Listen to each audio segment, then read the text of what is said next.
प्रचार प्रसार करके सरकार की छवि चमकाना और जनहित के कार्यों में शून्य होना।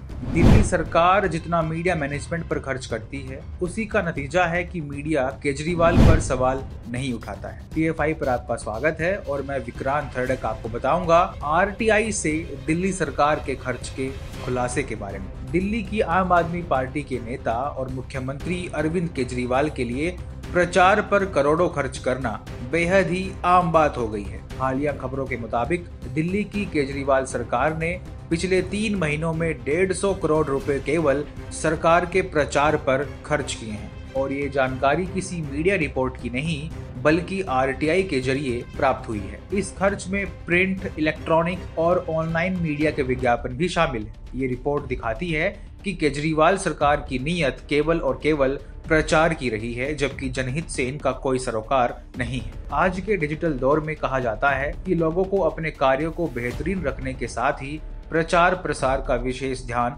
रखना होता है और लोकतंत्र में तो चुनी हुई सरकारों के लिए तो ये सबसे आवश्यक होता है। लेकिन दिल्ली की अरविंद केजरीवाल सरकार जमीनी स्तर पर कार्यों के विपरीत केवल प्रचार पर ही ध्यान केंद्रित करती रही है और उनकी मीडिया मैनेजमेंट की इन्हीं हरकतों के चलते आज दिल्ली की जनता को कोरोना की दूसरी लहर में स्वास्थ्य की प्राथमिक सुविधाओं के लिए तरसना पड़ रहा है। RTI की रिपोर्ट के मुताबिक जब दिल्ली की सरकार को पिछले 3 महीनों में कोरोना से लड़ाई के लिए राज्य की प्राथमिक सुविधाओं को दुरुस्त करने पर ध्यान देना था, तो केजरीवाल सरकार अपनी छवि चमकाने के लिए विज्ञापनों के खर्च में व्यस्त थी। सामाजिक कार्यकर्ता आलोक भट्ट ने RTI के जरिए बताया है कि पिछले 3 महीनों में दिल्ली सरकार 150 करोड़ रुपए खर्च कर चुकी है।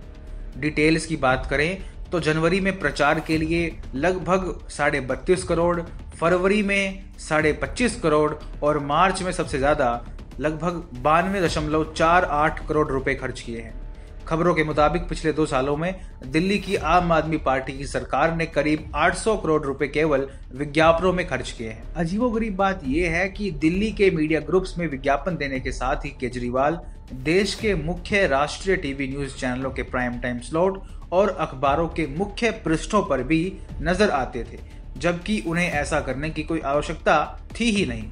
इतना ही नहीं, मिथिलेश नामक एक ट्विटर यूजर ने ट्वीट कर बताया कि इंडिया टुडे पर केवल 1 घंटे में ही 16 बार केजरीवाल का विज्ञापन आया। इस सब से अंदाजा लगाया जा सकता है कि क्यों दिल्ली में बदहाली के ऊपर मीडिया का एक वर्ग चुप है। एक और RTI से पता चला है कि दिल्ली के मुख्यमंत्री राहत कोष में 3,477 लाख का फंड आया था, लेकिन पिछले 5-6 महीनों में दायर की गई RTI में जब इस फंड के खर्च की जानकारी मांगी गई तो पता चला कि मार्च 2020 से मार्च 2021 तक करीब 1727 लाख रुपए खर्च किए, लेकिन कहां खर्च हुए सरकार ने ये नहीं बताया। आज जब दिल्ली में कोरोना वायरस से संक्रमित मरीजों को ऑक्सीजन के लिए भटकना पड़ रहा है, तो दूसरी ओर केजरीवाल सरकार अभी भी कोरोना से जागरूकता के नाम पर फिजूल के विज्ञापन अखबारों से लेकर टीवी और यूट्यूब तक पर प्रसारित करवा रही है।